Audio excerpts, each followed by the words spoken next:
karena ada tim yang lain kalau anggota yang bisa backup. Karena kalau nak jadikan operator semuanya pun susah juga. HP-nya mungkin CG 2 IG nah kalau yang untuk entry, tapi yang diberikan kepercayaan sebagai operator misalkan sampai 10 orang, yang 8 orangnya tetap nganggur kan, nunggu antrian tadi kan. Nah jadi sehingga nanti tidak harus semuanya pandai internet ataupun bisa aplikasi, yang penting bisa baca tulis sehingga kalau bisa bekerja sampai di lapangan untuk melakukan pendataan secara manual. Ada kuesionernya kalau yang di print oleh ketua tim, dibagikan sesuai dengan target sasaran data yang akan kita bawa ke lapangan. Jadi seperti ya kira-kira gambarannya. Nah itu struktur tim yang disiapkan dalam juknis. Nah itu udah dikuncinya Pak. Lembaga-lembaganya udah disebutkan ya. Pembina, kepala desa, ketua tim, sekretaris desa atau yang dipilih oleh Pak Pung satu orangnya. Kemudian sekretaris tim, kasih pemerintahan desa, kasih pem, ataupun kaur kasih yang lain yang dipilih oleh ketua tim yang dirasa mampu.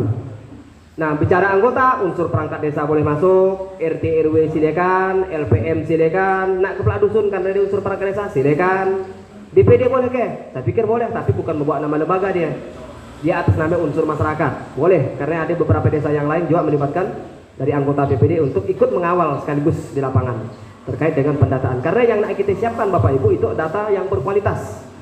Bukan sembarang data. Kalau bicara sembarang data mungkin duk yang kita atas meja itu ngalih ke kasau, ngalih ke langit, selesai Pak I.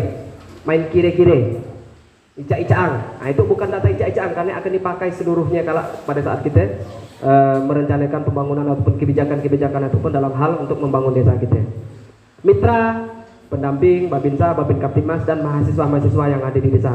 Syarat minimalnya 30% unsur perempuan. Tadi udah dipertegas oleh Ibu Ketua, minimal kalau dari misalkan kalau kita tadi nak milih 1 orang per RT ditambah 3 orang tim inti, ketua, sekretaris dengan pembina ya tadi berarti 17 orang, 18 tambah 3 21 orang, berarti 30% dari 21 orang, kira-kira 6 sampai 7 orang harus ada unsur perempuan. Karena kenapa harus ada unsur perempuan? Karena ada pendataan keluarga kalau ayah. Pendataan keluarga yang kaitannya ada pertanyaan-pertanyaan khusus mengarah kepada ibu-ibu. Kalau orang laki nanya akan takut melebar kemana-mana. Ada kuesioner pertanyaan. Kalau kita bongkar kuesioner kalau memang waktunya cukup. Oke, kita lanjut Bapak Ibu. Saya singkat-singkat aja secara umum. Kalau ada yang kurang jelas silakan ditanyakan. Kita berdiskusi Bu Ani. Kita berdiskusi. Kalau Bu Ani pun bisa juga membantu saya untuk sama-sama kita kupas, kita bedah hari itu. Sehingga kalau bergaya tim udah dibentuk, udah dapatlah gambarannya apa-apa yang nak dikerjakan. Tapi tenang aja Bapak Ibu, usah nak cemas, usah nak takut kalau ada pelatihannya. Tim kalau yang udah dibentuk ya ada diberikan peningkatan kapasitas ataupun dibekali ilmu lah. Teknis untuk isi kuesioner seperti apa, teknis untuk menggunakan aplikasinya seperti apa, nanti ada pembekalan dari tim-tim yang dari kabupaten dan kecamatan yang lain. Oke, nah itu yang saya sampaikan tadi tugas pokok dari ketua tim yang Bapak Ibu mungkin juga perlu tahu. Siapapun nanti menjadi ketua timnya, baik Pak Sekdes ataupun orang yang dirasa mampu oleh kepala desa, itulah sasaran target data-data masyarakat yang akan kita data. Ada 4 macam syaratnya ataupun kriterianya. Jadi tidak seluruh masyarakat kita didata dan seluruh keluarga yang didata. Syarat yang pertama apa? Warga yang yang dikelompokkan menurut jenis penyakitnya. Pada 1 tahun terakhir dia masih sakit sampai saat itu. Dikelompokkan kalau di RT 1 yang sakit jantung berapa orang, yang sakit stroke berapa orang, yang sakit gula darah berapa orang. Kalau didata ya, disiapkan oleh Pak Sekdes. Tentunya berkoordinasi dengan Pak RT, Pak RW dan kepala dusun juga yang lebih tahu mungkin kondisi keluarganya, lingkungannya. Yes, target yang pertama, yang sakit tergantung dengan jenis penyakitnya. Yang sakit hati sudah didata Pak Sekdes. Nah, yang sakit hati sudah masukkan payah nak mendatanya ya. Kemudian yang kedua syaratnya, warga desa yang menggunakan metode modern keluarga bencana ataupun yang ikut program KB bahasanya. Nah mereka perlu ibu-ibu kalau yang mendatanya itu karena ada pertanyaannya, Bu pakai KB apa? Kayak kamput ke, pakai suntik ke, pakai pil. Kadang-kadang menurang lagi ditanya aja sepan aja Nah mereka lah tadi anggota tim yang perempuan lah yang akan menanyakannya cerita data KB ya tadi. Nah kan data keluarga tadi masing-masing kalau akan berbagi tugas. Tapi sebenarnya tidak ada masalah Pak. Nah dijelaskan dengan sampai pun tidak masalah, hanya pendataan aja. Ya kadang-kadang ada mungkin yang sepan gitu kan. Kemudian yang daan KB didatakan, nah perlu. Misalkan ada keluarga kita, masyarakat kita di kampung itu sama sekali tidak pernah ikut program KB sampai 1 tahun terakhir yang semari, berarti dia dikecualikan, tidak didata. Yang 5, 6 tahun, 7 tahun yang lalu sana didata Pak. Waktu tahun 2015 terakhir KB, dari 16 sampai 2020 dan pakai KB, berarti tidak masuk. Cari yang tahun 2020 terakhir semari sampai saat itu masih pakai program KB. Nah iya yang kita data. Sehingga kan dah mengkerucut datanya dah dikit ya. Misalkan di RT 1 jumlah kakaknya ada 20 orang. Ya 20 kakak. 5 orang nak yang pakai KB, berarti 5 ya nak keluarga yang didata. Yang 15-nya tidak didata. Tapi dari 15 orang tadi yang tidak didata untuk KB mungkin dia karena target yang lain. Mungkin ada keluarga yang sakit, ya kan? Nah, jadi masuk juga Pak dia. Kemudian syarat berikutnya PG. Keluarga yang ada terdapat balita stunting. Bayi stunting, kemudian anak berumur 15 tahun ke bawah. Itu yang menjadi target pendataan.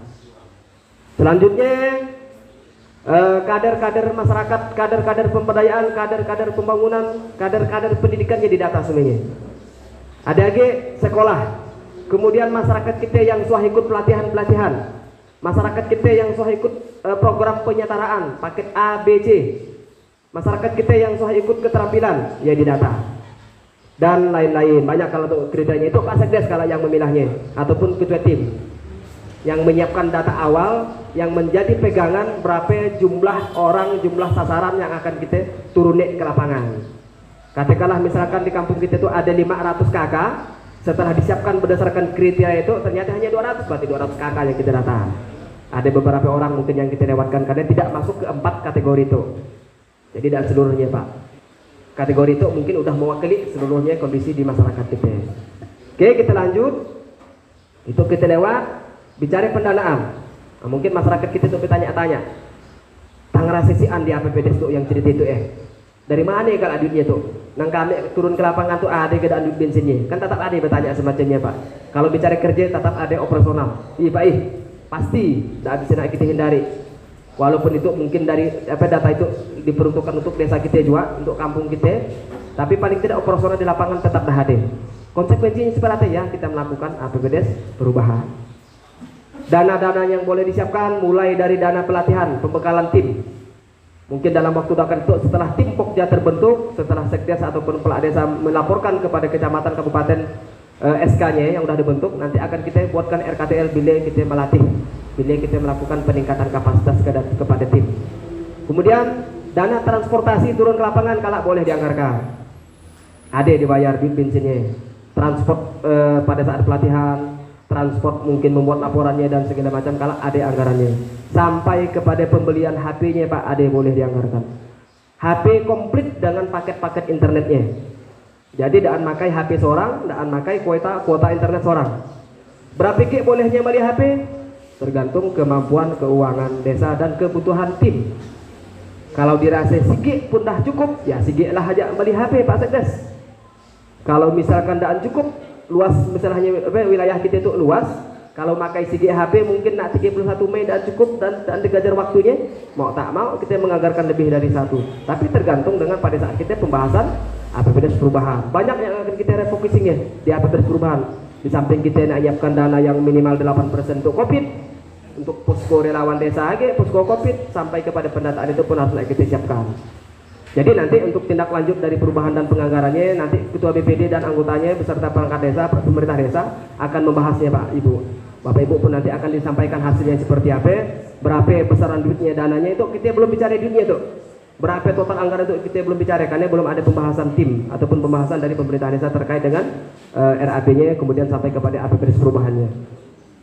Dan dana-dana rapat, dana-dana konsumsi dan lain-lainnya silakan boleh dianggarkan karena itu diatur oleh kementerian. Pasal 18 sudah boleh dibolehkan untuk mendanai 6 komponen yang disebutkan tadi. HP-nya untuk siapa Pak? Lak ada hak penataan, balikkan lagi ke desa sebagai aset dan boleh dibawa balik. Nah, karena datanya yang ada di HP ya data milik desa, sehingga HP-nya memang pun boleh betul-betul dijaga, jangan sampai rusak, jangan sampai hilang, jangan sampai jatuh kepada tangan yang salah. Karena bergaya dia bisa login di aplikasi, dia bisa menghapus. Nah, jadi habis kerjaan kita bulan-bulannya jadi percuma. Baik Bapak Ibu yang saya hormati, bicara itu tadi dari awal saya sampaikan, kita yang akan kita lakukan pada saat itu adalah pendataan awal. Kemudian kalau setiap 6 bulan sekali data tersebut akan dilakukan pembaharuan ataupun pemutakhiran yang menjadi tanggung jawab kepala desa. target kita sampai dengan 31 Mei. Jadi start dari awal saat itu kita memang menyiapkan diri betul-betul, buat komitmen kata Ibu Ketua BPD tadi, apakah kita betul-betul komitmen untuk menyiapkan data itu sampai dengan 31 Mei, sehingga sampai pun nanti yang masuk ke anggotaan tim banyak yang terlibat, semakin cepat kerjanya, karena data itu pun milik kita semuanya, untuk dari desa, untuk desa, dari masyarakat pun untuk masyarakat juga. Saya pikir ya, mungkin penyampaian singkat dan ringkas saja dari saya. Kalaupun nanti ada hal yang kurang jelas, silakan kita berdiskusi sebelum kita membentuk tim. Nanti kriteria tim tadi ya sudah saya jelaskan di awal, untuk tugas-tugasnya secara detail mungkin pada saat pelatihan aja kalau kita sampaikan. Kalaupun kalau cara nak melihat model kuesionernya di sini kalau saya tampilkan. Tapi sampai di situ dulu mungkin penyampaian dari saya. Kita lanjutkan kepada saya serahkan kepada pembawa acara. Makasih sekali lagi. Saya ini Bila Taufik Wal Hidayah. Assalamualaikum warahmatullahi wabarakatuh. Terima kasih. Untuk acara selanjutnya, diskusi yang disampaikan oleh Ketua BPD.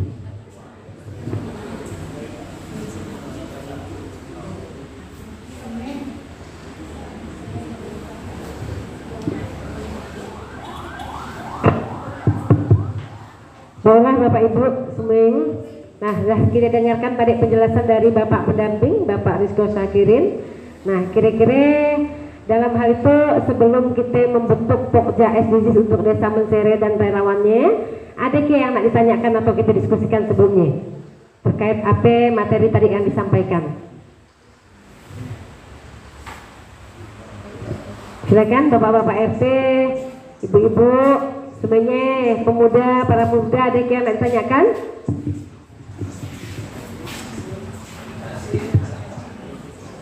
Oke. Jangan dipikirkan asaluan deh.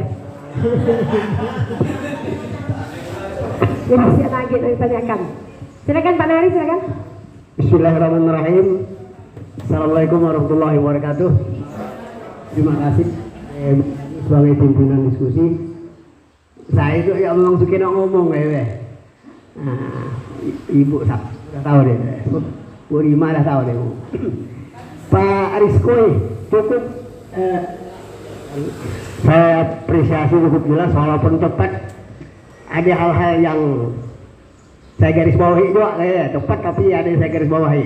Pertama tadi tentang sasaran, kalau tidak salah target kita sasaran yang keluarga yang sakit. Nah, kalau kita lihat kawan-kawan kita yang hadir tuh mungkin tidak ada yang dari tenaga kesehatan. Tidak akan diperlukan tenaga kesehatan kalau kita mengadakan wawancara dengan sasarannya, dengan target gitu. Kalau kita tanya pasien misalnya atau masyarakat yang bapak tuh suah sakit apa gitu, mungkin rasa payah juga kan. Ada yang ngaku kancing manis lah, pernah apa tapi tidak perlu untuk tenaga kesehatan. Nah, untuk sasaran. Jadi mungkin tadi di awal kami, yang pertama mungkin di awal tadi kami nak dengar jumlah anggota entah berapa ya, tidak berapa nanti ya wewenang kelompok yang bentuknya kan atau tim yang membentuknya. Kemudian hal satu lagi masalah pendanaan itu sekedar informasi aja. Kita ditargetkan 31 Mei, berarti cukup singkat waktunya. Tentu memerlukan teknik tersendiri untuk bagaimana supaya cepat ya kan. Cuman saya berpikir gitu, biasanya nak cepat berkualitas ya agak payah juga, amat berkualitas tapi pribadi saya ya mudah-mudahan nggak masalah, tidak Pak, nggak masalah. Cuma saran saya untuk desa, ya mau perlu anggaran